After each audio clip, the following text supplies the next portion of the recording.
So yeah, I'll be reading from Bhagavad-gita as it is, chapter 18, text 38, translation and commentary by His Divine Grace, A.C. Bhakti-vedanta Swami.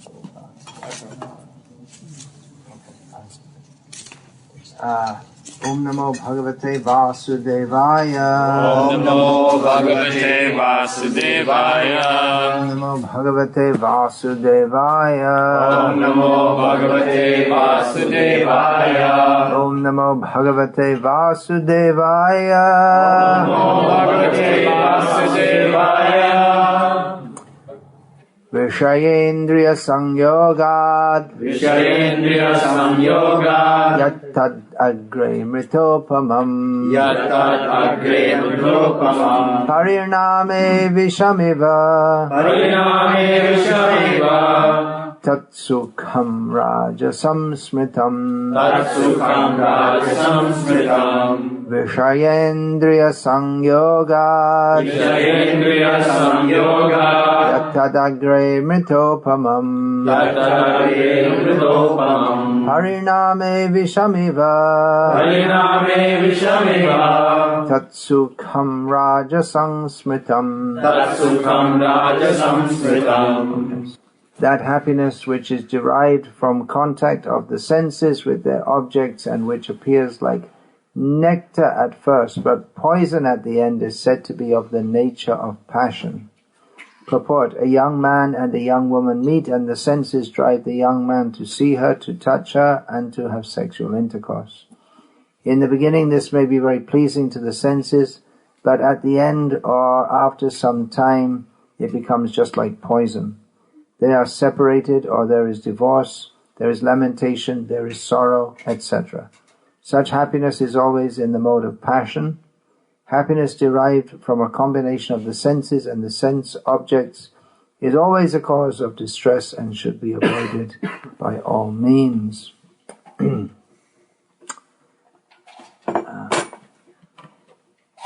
Madhava Prabhu asked me to speak about Deva Madhava Prabhu asked me to speak about a widespread cultural phenomenon here in the Western world. Before I get to that, I'll discuss this verse and then bring it round to that because it's all related. This is practical psychology, not exactly spiritual instruction. In Bhagavad-gita is not all spiritual instruction. It all leads to spiritual instruction, but it's not all spiritual instruction.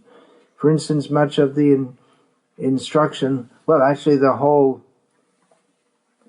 purpose of Bhagavad-gita, the manifest purpose of Krishna speaking to Arjuna was to induce Arjuna to fight. He gave various reasons for doing so, ultimately spiritual, which many people might think, how can it be spiritual to fight? That's what Arjuna thought. How can it be religious to fight? Actually, Arjuna wasn't thinking about anything spiritual at all. Only Krishna brought in the subject matter. But Arjuna thought it was against the principle of religion to fight, and on the basis of religion, dharma, as duty, as a kshatriya, his social duty. You want to put the books down instead of holding them all the time? Yeah. Okay. You can put them back in the box. So on the basis of his social duty. So that's not directly spiritual, but it is concerned with religious principles for civilized people, which forms the cultural basis for understanding and acting on spiritual principles. The spiritual principle is discussed at the beginning and throughout Bhagavad-gita, the spiritual principle that we are, not only human beings, but all living beings, life is consciousness. that is separate from the body, which is matter, composed of matter. Matter is analyzed by Krishna in Bhagavad-gita as being of two divisions: gross matter and subtle matter. Gross matter consists of bhumirapa, nalo, vayu, kam, earth, water, fire, air and ether. And subtle matter consists of man, buddhi, ahankar, the mind, intelligence and false ego. In the material world, everyone is trying to get happiness on the basis of the misconception that they are the body. So spiritual understanding begins with understanding that we're not the body, and that our real self-interest is on realizing that we are spiritual and acting on that platform. So ultimately Arjuna agreed to fight, understanding that in this case, not in every case, but in his particular case, at that time, for him to fight would be spiritual because it would satisfy Krishna. Now, in this material world, everyone wants to be happy. No, not only every living being. The nature of every living being is to seek happiness. And every living being, everything that they do, all their mental endeavors also, if their consciousness is developed to have mental endeavors, if it's developed to that level, is aimed at becoming happy and avoiding any causes of unhappiness, such as danger or excessive heat or cold and so on. Every living being. Even the plants grow toward the sunlight. So, although their consciousness is not very developed, that tendency is there. The body, the living being identifies with the body and therefore tries to nourish the body. Now here in this verse, Krishna speaks about happiness in the mode of passion. Happiness, of course, is experienced within the mind. But in material existence, it's considered that happiness arises from the interaction of the senses with the sense objects. By seeing things that we like to see, hearing things that we like to hear, touching, this is the example that Srila Prabhupada gives in the purport, the touch. Happiness via the touch sensation is principally via sexual contact. It's also, there can be happiness by touch, touching something smooth like velvet can give some satisfaction, or going into a hot room, warm room after being in the cold, and vice versa, going into a cool room after being in the heat. So this is happiness via the touch sensation, but principally the touch sensation is satisfied by sexual contact. Touching, tasting, smelling, feeling, hearing. We presume that we will have happiness like this, and that discomfort, that is the cause of our unhappiness. And that is certainly one kind of happiness. But Krishna warns here that although it can seem like nectar in the beginning, it transforms into just like poison. Krishna already spoke this earlier in Bhagavad-gita. Anyone? Yehi sangsparshaja bhoga dukkha yonya evate adyantavanta kontaya nateshu pramate buddha. Sangsparshaja bhoga means the same as Vishayendriya samyoga. The interaction of the senses with the enjoyment that is imagined by the interaction of the senses with the sense objects actually gives rise to distress. Here, in this verse, in the 18th chapter, Krishna says it seems like nectar in the beginning, but it transforms into poison. But earlier he said that even in the beginning, even before, even the very contemplation of sense enjoyment, the act of sense enjoyment and the consequences, they are causes of distress. And therefore Krishna says an intelligent person doesn't take part in it. That means even in the contemplation, we think I will be happy by enjoying myself, by whatever it is, eating such and such food, drinking such and such a drink, sexual pleasure. But even that enjoyment it's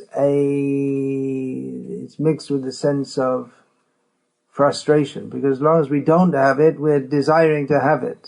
So we're caught in the, I want it, I want it, I want it, I want it. And in the actual enjoyment, there's no real enjoyment there. Something is there. Like the example is given, like a drop of water in a desert. There's no desert in this area. But you can imagine going to a desert where it's plus 50 Celsius. How much is that in Fahrenheit? 120, something like that?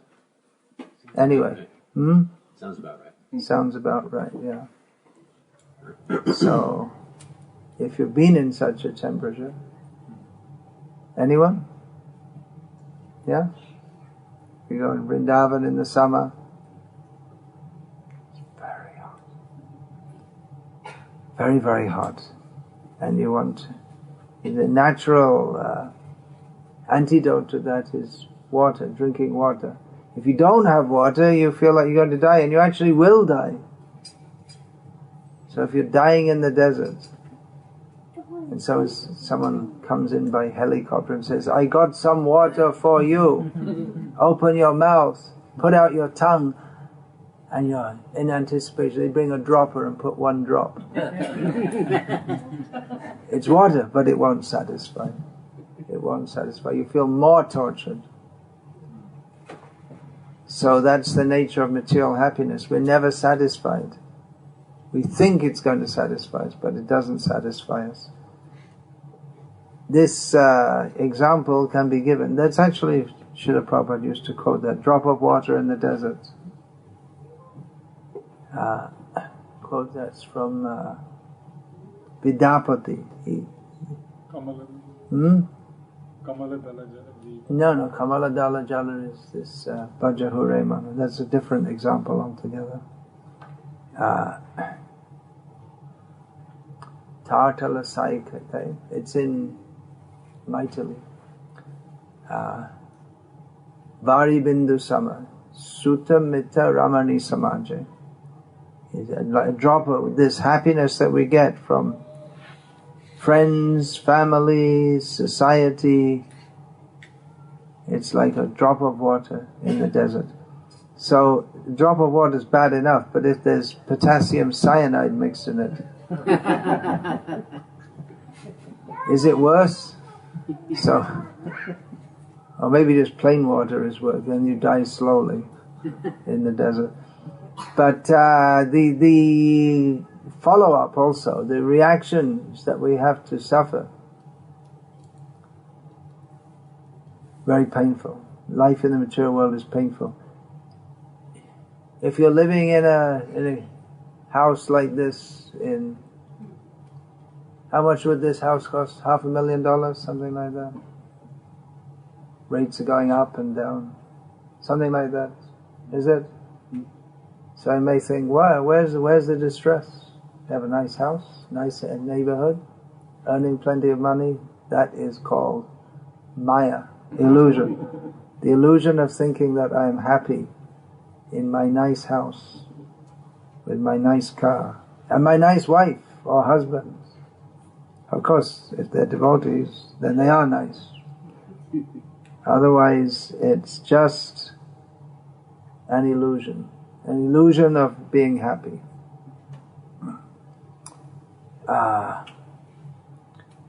Why is that? Because it all turns to poison. We may think I'm very happy, but those who think they're very happy, they suffer more in course of time, as we are separated from our objects of happiness, as inevitably time separates us, and from that which we are attached to, we become very attached to all these things, and we have to suffer old age, disease, death. You've heard it all before. Well, it's true. It's not just something that we say as a religious formula. It's a fact. It's not dogma. It's a fact that this material world is full of suffering. And this modern civilization, or any so-called civilization, it's all based on this principle. Well, there are civilizations based on religious practices also, but mostly they don't have clear knowledge of the soul. So the religion is also, mostly religion in this world, is petitioning God or gods to bless us so that we can enjoy better in this world. So it's another manifestation of ignorance of our actual spiritual position, which is eternal, full of bliss and knowledge, Satchidananda. So this verse explains the position of most human beings and of pretty much all that goes on in the name of civilization. We're endeavoring for happiness. We don't get happiness, and it seems like we're going to be happy, but ultimately we suffer. Now, the point you had raised, I'll come to that. Now, this is very, very prominent in America, the culture of thinking that we will be happy by material enjoyment. It's very, very prominent. People all over the world, they think that Americans are very materialistic. They're right. They're also materialistic, but in America it's unabashed. One of the reasons is there has been, for the last 80 years or so,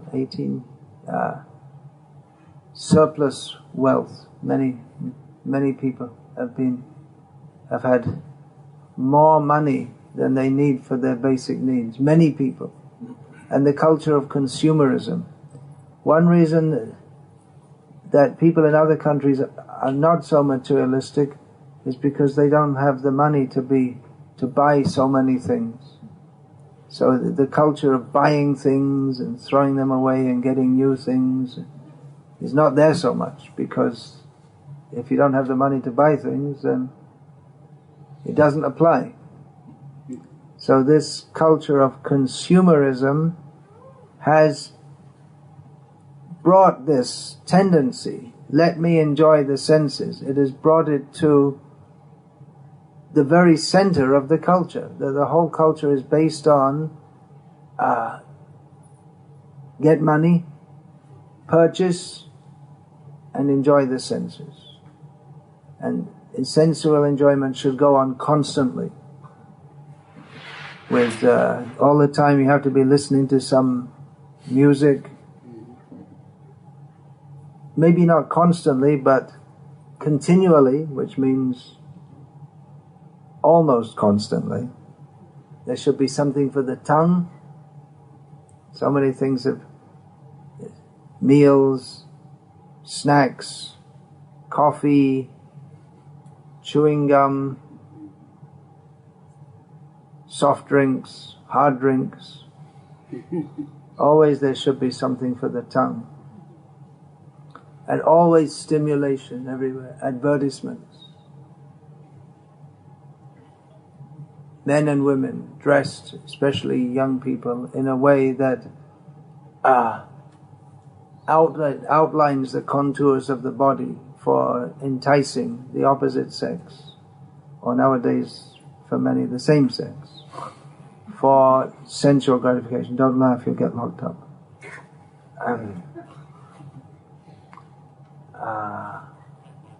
So the whole civilization is based on the idea, and in fact they proudly stated that America provides a civilization in which everyone can pursue happiness to the greatest extent. The problem is they don't know what happiness is. They think that happiness means if you have more money, more fashions, big house, big car, Detroit. Now it's small cars. Used to be big cars. When you were a kid, it must have been all big cars, gas guzzlers. And, big ones. Yeah. But it's all a mistake. One verse from Bhagavad-gita can understand. The whole civilization is a mistake. It's not that other places are better than America, it's just that just at this present phase in time, they didn't have the opportunity to do what they'd like to do, which is why people like to immigrate to America. Or they used to. Still, some are coming. Many. All based on the misunderstanding that we should be happy by sense enjoyment. Another major problem with that is that everyone else is also trying to get sense enjoyment, and it becomes a competition, and a competition for resources. And apart from the gross enjoyment of touching, tasting, smelling, feeling, hearing, then there's also this subtle enjoyment of showing that I'm a better sense enjoyer than you. And there's also competition for resources. Therefore, at the individual and international level, there are conflicts. You can find the whole human society summed up in this one verse of Bhagavad-gita. Everything can be understood. Plus the whole culture is one of enjoyment, showing oneself to be a better enjoyer than others, and this naturally leads to conflict. And when we're in conflict with others,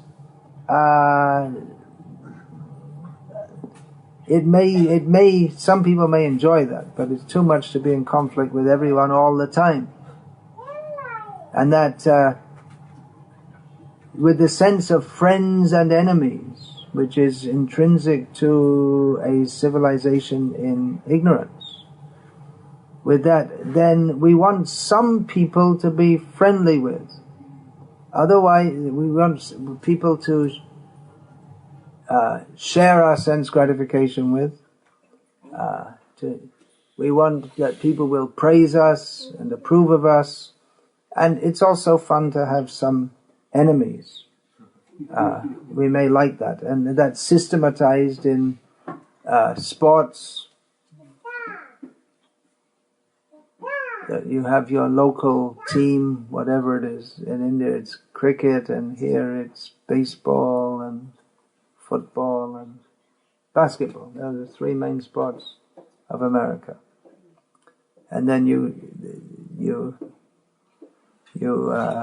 cheer on your team, and the other team, you don't like them.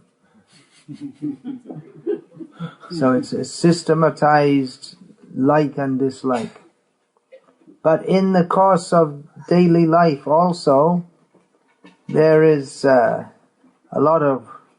can be between people who are trying to enjoy their senses and show themselves better at it than others and becoming frustrated and not becoming actually happy. Then there's a lot of what is now fashionably called toxicity, toxic interactions. Coming to the point of your query. So there may be some systems which sense enjoyers set up so as to lessen this the toxicity or to toxicness, and to try to create a society in which everyone is nice and peaceful and happy. The country I was born in this time around has the British are known as being very polite. Yes, please, no thank you, and so on. And Americans who go to Britain, they often think, oh, these people are very polite. They don't know the subtleties that the British... You can say to someone, you can say something very polite, but just by the tone of voice, someone can say, no, thank you. And from the tone of voice, you can understand, get out of here, you jerk. That's what's meant. But they say it sounds very, oh, he's being very polite. But they don't understand the subtleties involved. So there have been many books and seminars invented on how to live the life of a peaceful sense enjoyer and a nice sense enjoyer. Maybe the first one that came to prominence was how to win friends and influence people. It would be the discovery, if you're nice to people, they're nice to you. It's good for business. Think and grow rich, things like this. That, the idea is like that, you know. And then that got developed into the 7 habits of highly effective people. And then there's, value-based business and this and that. But ultimately, all this I was just coming on Delta Airlines, and they have some little video which runs before the safety announcement that at Delta we put you, the customer, first. BS. I won't say it fully because Vaishnavas shouldn't. But you know that it's the dollar comes first, not the customer. And they're telling you that because they want customers, because customers get their money, and so we put you first.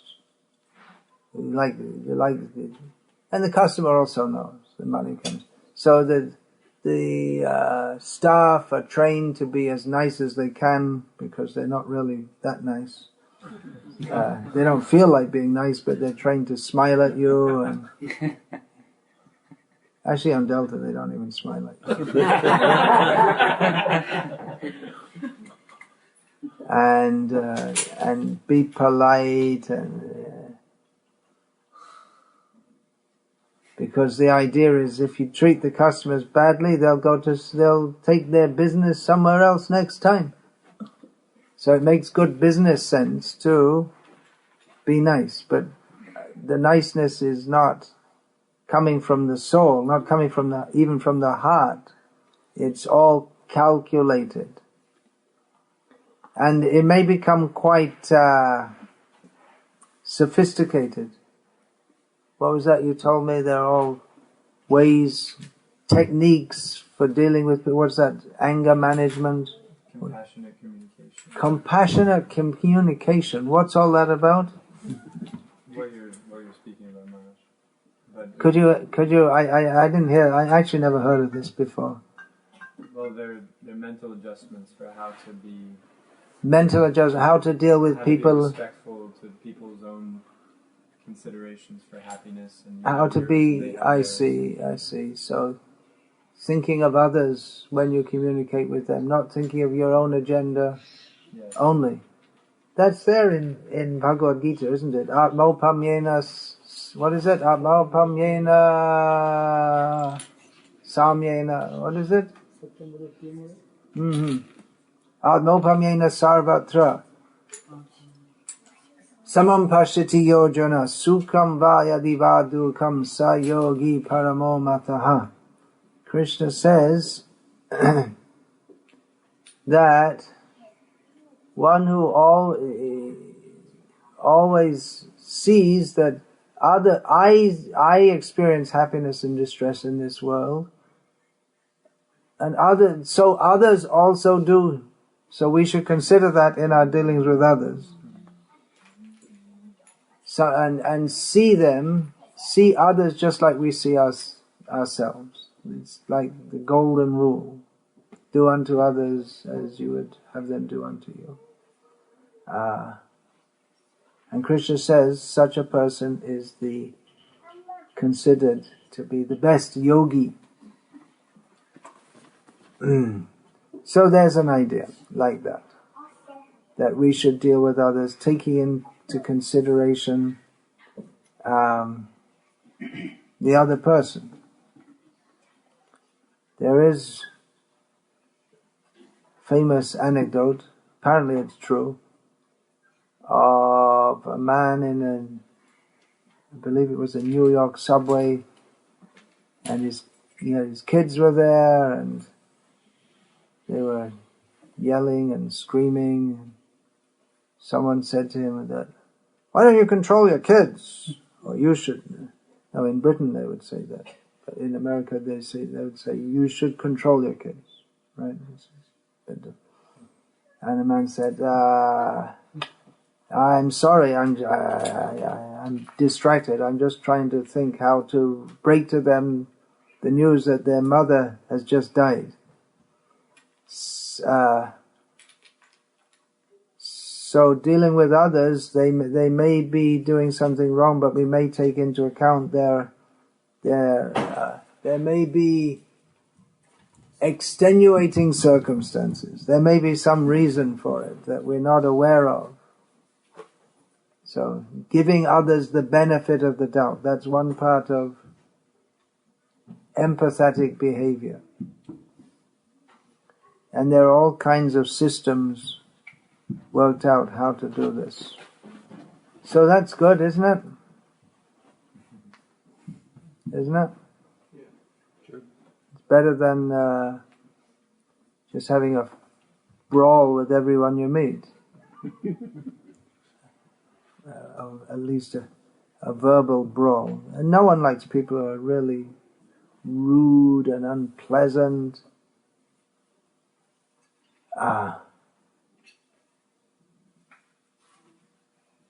But you're suggesting there may be some problem with this also.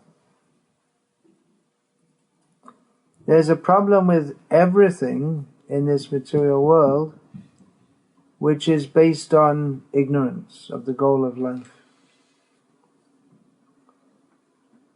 Everything that we do, if it's not aimed at fulfilling the goal of life, the real goal of life, which is to understand our spiritual position as a servant of Krishna, then it simply binds us in this material world. So although it's definitely better to be nice rather than not nice, that can also be a kind of trap. That we think that just being nice is, well, that's all there is to it. Be nice is, be polite as you cut the roast beef and serve it out. Do it politely.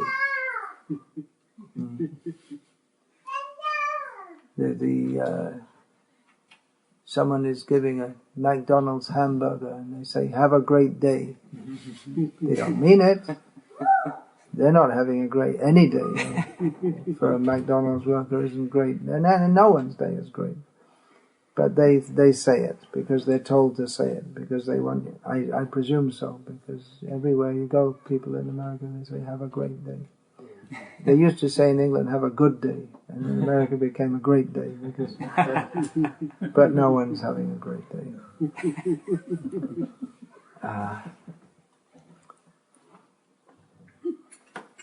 So that ignorance produces a culture in which people worked out that we can be more happy in this world if we're nice to each other. And we can even try and mean it. And they might really try to mean it. But due to ignorance, they can't actually help each other. So ignorance of what? Ignorance of our position that of spiritual beings, eternal servants of Krishna. Without knowing this, then all our endeavors are like groping in the dark. Without knowing this, however much we try to be happy, we can never succeed. It's not possible. There's a formula for being happy, for being actually happy. There's nothing wrong with being, we're not saying happiness is wrong. There are some people who think that, well, happiness is wrong. We should just mortify the body and deny any kind of happiness. No, we say, be happy. Everyone should be happy. But we should know how to be happy. Otherwise, any endeavor to be happy without knowing how to be happy is striving in the wrong direction. And it ultimately causes distress to ourselves and to others. In some ways, the being nice kind of happiness is more dangerous than the being nasty kind of happiness. If it reinforces a sense that, well, everything's nice in this world, but simply being polite to others, although again, it's in general it's better than being nasty to others. In general, not always. Sometimes, apparently, being nasty is better than being polite. Yeah, it can be. For instance, maybe you're not supposed to do this these days, but if the father shouts at the son, "Don't do that!" or in days gone by, might even slap him. So that nastiness is based on, should be, the best motive for the father to do that is not just because the boy is disturbing him, but so he can train the boy. At that age, he requires to be trained how to behave properly, so that he can grow up and be a well-behaved citizen, and not be a nasty, selfish person. Children, they're generally extremely selfish.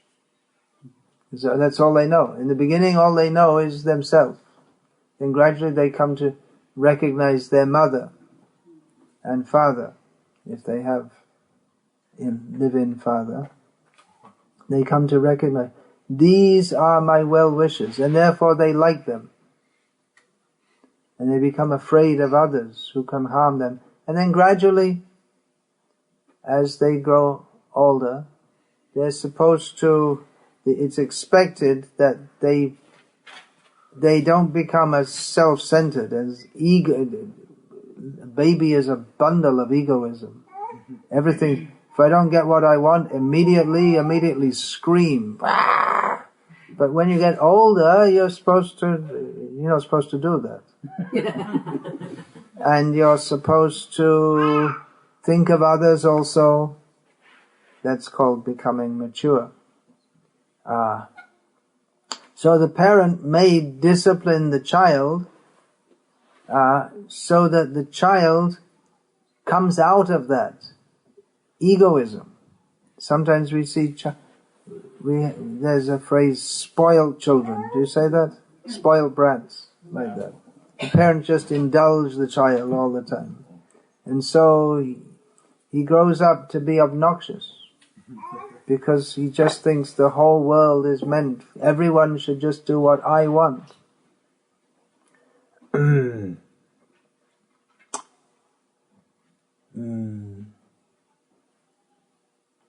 But in general, it's better to be polite, considerate.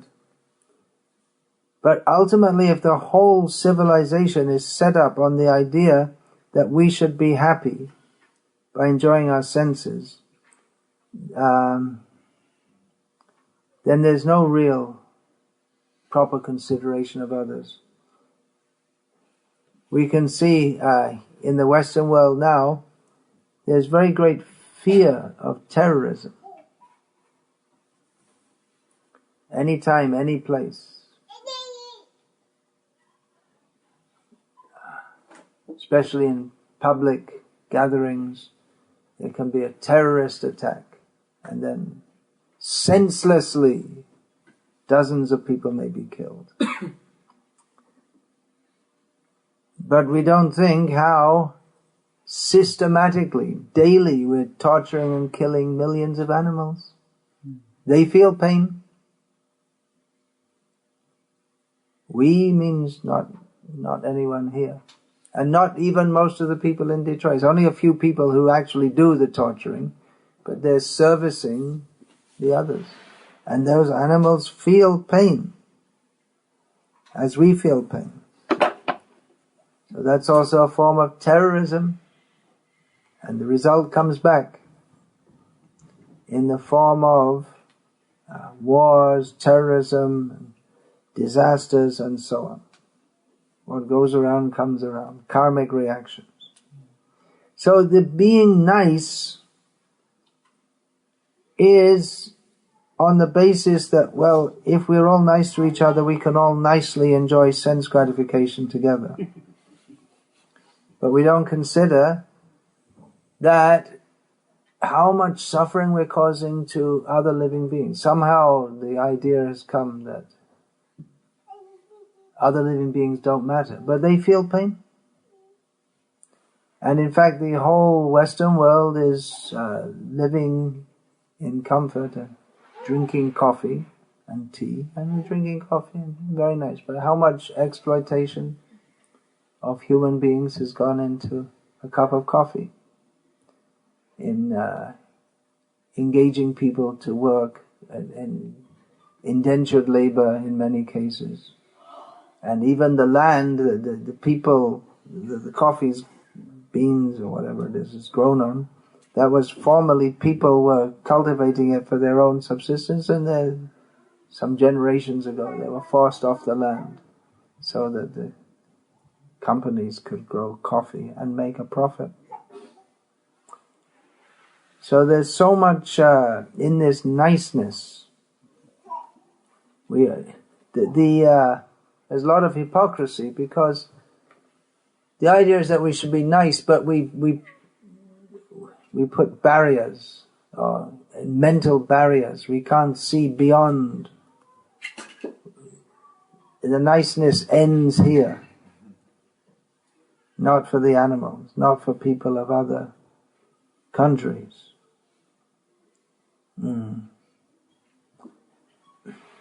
So there's a karmic inbuilt reaction to all of this. And also that hypocrisy that can never be ultimately auspicious. And that kind of being nice also, it's on the basis of a great mistake of thinking that I and all others, I am meant for enjoying this world, and others also, we will be nice and together we'll enjoy this world. Just like when Srila Prabhupada was present here in America, among the young people the common slogan was, make love not war. They wanted peace. Now why should we fight in Vietnam? They wanted to live peacefully. And peacefully enjoy sense gratification, which is an act of forgetfulness of Krishna, rebelliousness against Krishna. This psychology they can't understand. It's deep psychology, because they only see the mind, and they don't know what the mind is. They have no understanding of the mind. And the very thing which causes them distress, they take that to be the cause of pleasure. And therefore, there must be so much unhappiness in human society. We want to be happy, but we don't know how to. We're trying to be happy on the same basis, ultimately, that the animals are. Sense enjoyment. That's how the law of karma works. If we want to enjoy plenty of sex, then in the next life we can become a chimpanzee or a pigeon.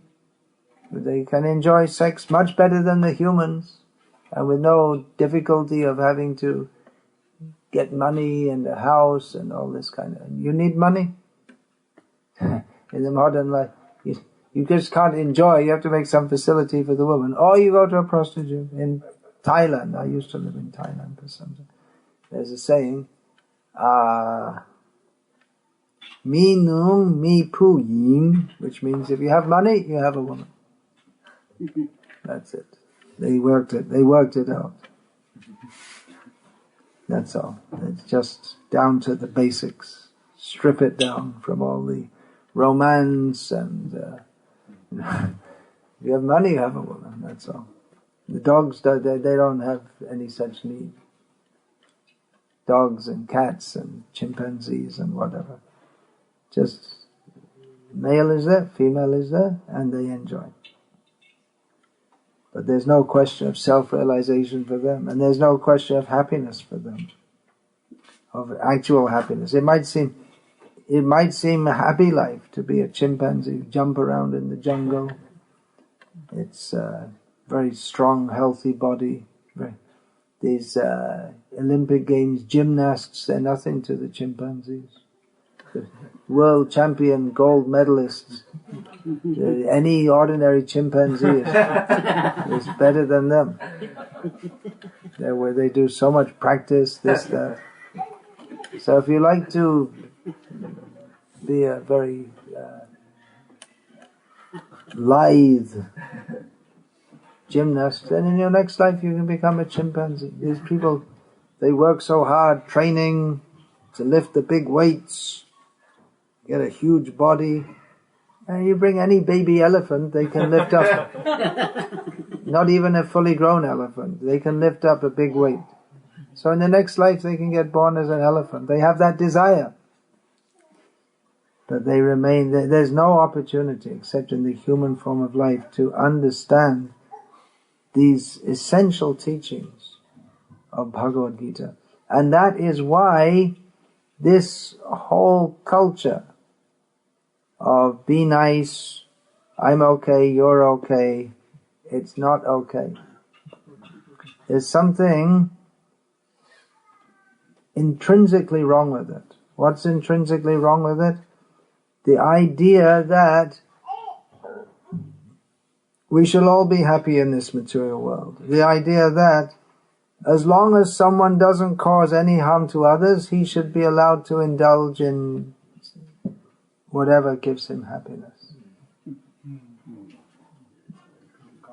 But that is based on ignorance. The very idea that we are here in this world to enjoy ourselves for sense gratification binds us to this material world, causes us to be born again and again and again, and die again and again and again. This human form of life, This human life is very rarely attained. Only in human life can we pursue spiritual realization, which culminates in Krishna consciousness. In other forms of life, it's not possible, but they don't even know that there's life after death. Punarapi jananam, punarapi maranam. Again and again getting born and again. They don't know. It's very developed technologically and very backward in terms of actual knowledge of our existential position. So we should be very careful about these formulae which are worked out by sense enjoyers, materialistic people, for the sake of creating an atmosphere of mutual, peaceful ignorance, in which they think that we will be happy by enjoying sense gratification. It's amazing. One verse of Bhagavad-gita just gives the whole situation of society, the whole mistake of society. It's based on the idea that we shall be happy by interacting the senses with the sense objects. But practically we can see people are not happy. Doesn't give happiness. There's a sense of, in modern terms we'd call that an adrenaline rush, or a sense of satisfaction when you win the world. What is that? The Olympic game. Actually, this Olympic Games is just increasing suffering because people, they practice so hard. Most of them don't even get admitted, those who are trying to get admitted. And out of those who get admitted into the games, only one wins, and all the rest are disappointed. And the one who wins, they cheer him for a few seconds, and then they forget it and they go off to the next contest. It's sad, actually, how much people they invest into this. It's just how much invest, I mean, in terms of importance. They've invented so many ways to forget Krishna. It's amazing. And with all this new computer, what do they call that? Animation, and you can invent all the imagination can come in all kinds of fantastic ways to imagine all kinds of ways, but divorced from reality. So, devotees, they should chant Hare Krishna and try to imbibe that culture whereby, that culture which is conducive for advancing in Krishna consciousness. It's not a denying culture in the sense that we deny any happiness, but rather, talking like this might give the impression of Puritanism. Now, those of you from an Indian background probably don't know what that is. Puritans were a sect of, in fact, America, one of the reasons that America came up as it did was due to these Catholic and Protestant rivalry in Europe. So people came so that they could practice their religious beliefs unimpeded and without the risk of being persecuted or killed for doing so. So the Puritans, that word is still quite common in English today. A sect of Protestants who became very prominent in England. When was that? Was that the early 17th century? You know, any history buffs here? Oliver Cromwell and company. So their idea was that any enjoyment is against God. So you shouldn't. They were against celebrating Christmas, which was nothing like it is today, but it was a festival So people would have nice food by their estimation. We wouldn't even dream of eating it. What they call nice food. And there should be no dancing or singing. It's not your religion, is it? Not our religion. So, and then people should dress in very plain clothes, and even the religious services should be very much in the mood of gravity and no fun, no enjoyment. Their idea is that enjoyment goes against the will of God. We're all sinners in this world, and we should all be in the mood of repentance only. So, all right, repentance, that's good, but ultimately Krishna wants us to be happy because he's happy and he wants to share his happiness with us. The happiness of selfless love. So we don't say no enjoyment, we say be happy fully, but we have to know how to be happy. Actual non-exploitive happiness means that we all take Krishna as the center of our life, and we all conjointly work together to satisfy Krishna. And Krishna is very easily satisfied. It's much easier to satisfy Krishna than to win an Olympic medal. Everyone can do it. Everyone is eligible. No one is banned. No one is barred. Even the criminals in the prison can satisfy Krishna simply by chanting his name with love. Especially if we chant. The more we put our heart into it, the more Krishna is satisfied. By chanting, by discussing this Bhagavad-gita, Krishna says in Bhagavad-gita, just by discussing this, he becomes worshipped. Then what shall we eat? Well, we'll eat that which is offered to Krishna with love. So we don't say we say be happy, but not on this exploited platform. And this understanding is at the basis of Krishna conscious culture. All cultures have an underlying worldview, whether it's explicitly outlined or not. So the predominating culture in the world at the present time is one of consumerism, the idea that you get money, or even you don't have money. You just have a card and you have debts. Isn't it? And you spend it, and that makes the economy roll on.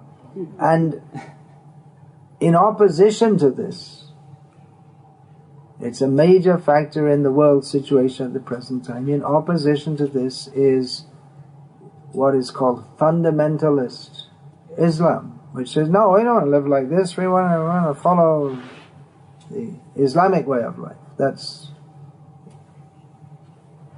actually, it's a protest behind all the bombs and this and that. That we don't want to have this foisted on us. It was this Ayatollah Khomeini who was the religious leader of the Iranian Revolution, which marked the beginning. They didn't know at the time, but it was the beginning of a revival of Islamic pride. So he said, America is the great Satan. Americans were shocked. Well, we're not the great Satan, we're nice people. But his idea was that this whole culture of just mindless enjoyment, which leads to breakdown of the family, which leads to hedonism, which leads to women being seen as and seeing themselves as sexual objects. He considered this the work of Satan. So, the underlying current of the consumer society is enjoy yourself with various objects. And here Krishna says that this whole endeavor to enjoy objects might seem like pleasure, but it converts into poison. And therefore we see so many people there unhappy on psychiatric treatment. Psychiatric treatment means they're on pills, so many pills. Prozac is a household name. Is that still the most popular drug? A few years ago I came to America and people saying, oh, I'm on Prozac, he's on Prozac. What's this? Everyone knows. It's just so common. So many people on drugs. Why? What's that Prozac? It's for depression, is it? It's for depression. Very sad state when a drug that is an antidote for depression, the name of it is a household word. Very sad state of affairs.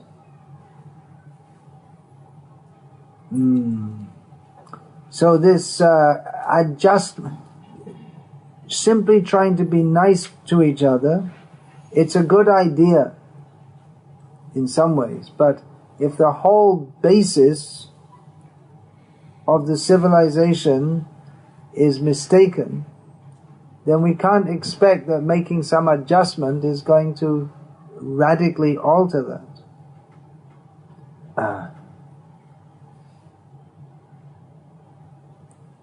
So Vaishnav culture is based on amicable dealings with Krishna in the center, with the understanding that we are meant for Krishna. We are meant to serve Krishna. Thinking about that, thinking about others, I guess it's getting a bit late, seeing as everyone has to go to work and everything tomorrow. What is the time? 9:30. So maybe I'm more 9:55. I better finish now. My sense of time is completely out. For me, it's the night is over. You're just waking up. Let me see. I think it's 6 hours time difference from where I came from. And maybe, I'm not sure, because there's maybe daylight savings time makes it. So yeah, it's already. It's the end of Mangalarti, where I came from. So yeah, okay, more or less. What that Vaishnav culture is, that is a great topic, but that's maybe for another time. So I won't take questions now, because it is late. Sorry for that. Talk, and I have to walk the talk also, do what I say. Hare Krishna, thank you so much for coming. All glories to Srila Prabhupada. Hare Krishna.